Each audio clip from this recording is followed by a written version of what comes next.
Karur stampede ஒரு மிகப்பெரிய துயர சம்பவம் தான். இந்த சம்பவத்துக்கு முழுக்க முழுக்க யார் காரணம் அப்படின்றத ரொம்பவே டிஸ்கஸ் பண்ணிட்டு இருக்காங்க சோசியல் மீடியால. ஒரு பக்கம் பாத்தீங்கன்னா இந்த சம்பவத்துக்கு காரணம் டிஎம்கே தான் அப்படின்னும், இன்னொரு பக்கம் பாத்தீங்கன்னா இந்த உயிரிழப்புக்கு டிவிகே தான் பொறுப்பேற்றுக்கணும் அப்படின்னு சொல்லி டிஎம்கே சைட்ல இருந்தும் பேசிட்டு இருக்காங்க. இதுக்காக இப்ப என்ன ஆயிருக்கு அப்படின்னா, டிவிகே மேல ஒரு பொதுநல வழக்கு தொடர்ந்திருக்காங்க. அந்த வழக்கை விசாரிச்ச நீதிபதிகள் சில கேள்விகளை முன் வச்சிருக்காங்க. நாங்க ஒரு சில வீடியோஸ பார்த்தோம். அதுல பாத்தீங்கன்னா டிவிகேவோட பிரச்சார பஸ் ஒரு சில பைக் எல்லாம் இடிச்சு தள்ளிட்டு போச்சு. ஏன் அதுக்கு நீங்க எஃப்ஐஆர் போடல? விபத்து வழக்கு ஏன் பதிவு செய்யப்படல? போலீசார் இத கவனத்துல எடுத்துக்கலையா? எதுக்காக அவங்க மேல hit and run case file பண்ணல? அப்ப நீங்க டிவிகேக்கு ஃபேவர் பண்றீங்களா அப்படின்ற மாதிரி கேள்வி கேட்டிருக்காங்க. அது மட்டும் இல்ல, எல்லா டிவிகே தொண்டர்களும் மரத்து மேல ஏறுறது, ஜென்செட் மேல ஏறுறது அப்படின்னு பல விதமான வீடியோக்கள் யூடியூப்லயே இருக்கு. நீங்க ஏன் அவங்க மேல எல்லாம் கேஸ பதிவு பண்ணல அப்படின்ற மாதிரி கேள்வியை முன் வச்சிருந்தாங்க. அண்ட் இந்த இடத்துல ஜட்ஜ் போலீஸ் கிட்ட ஒரு முக்கியமான கேள்வியை கேக்குறாரு. இது எந்த மாதிரியான கட்சி? மக்கள் ஒரு துயரத்துல இருக்காங்க, அவங்க கூட நிக்காம அவங்களுக்கு உதவிகள் எதுவும் செய்யாம கட்சி தலைவர் பொறுப்பாளர்னு யாருமே அந்த இடத்துல இல்லாம எங்கேயோ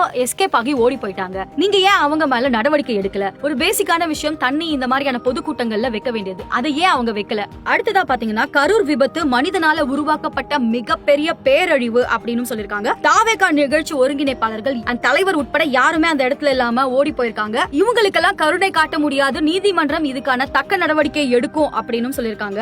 ஒரு கலவரம் நடக்கிற அளவுக்கு தாவேகா கூட்டத்தை நடத்திருக்காங்க. அவங்க சொன்னதிலே இந்த பாயிண்ட் ரொம்பவே ஹார்ஷா இருந்துச்சு அப்படின்னு தான் சொல்லணும். அண்ட் முக்கியமா விஜயோட பிரச்சார வாகனத்தை பறிமுதல் செஞ்சே ஆகணும் அப்படின்னு உத்தரவு போட்டிருக்காங்க.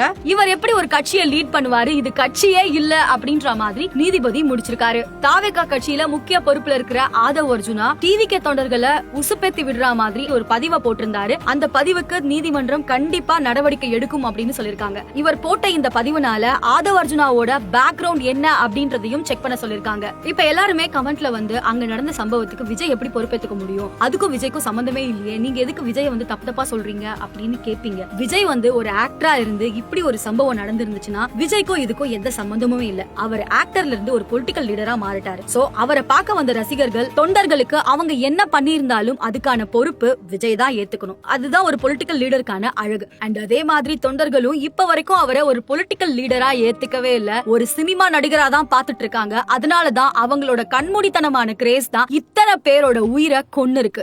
இப்படியான ஒரு பிரச்சனையில விஜய் மாட்டிக்கிட்டதுக்கு காரணம் திமுகவோ இல்ல அதிமுகவோ கிடையாது. விஜயோட ரசிகர்கள் தான் முழுக்க முழுக்க காரணம்.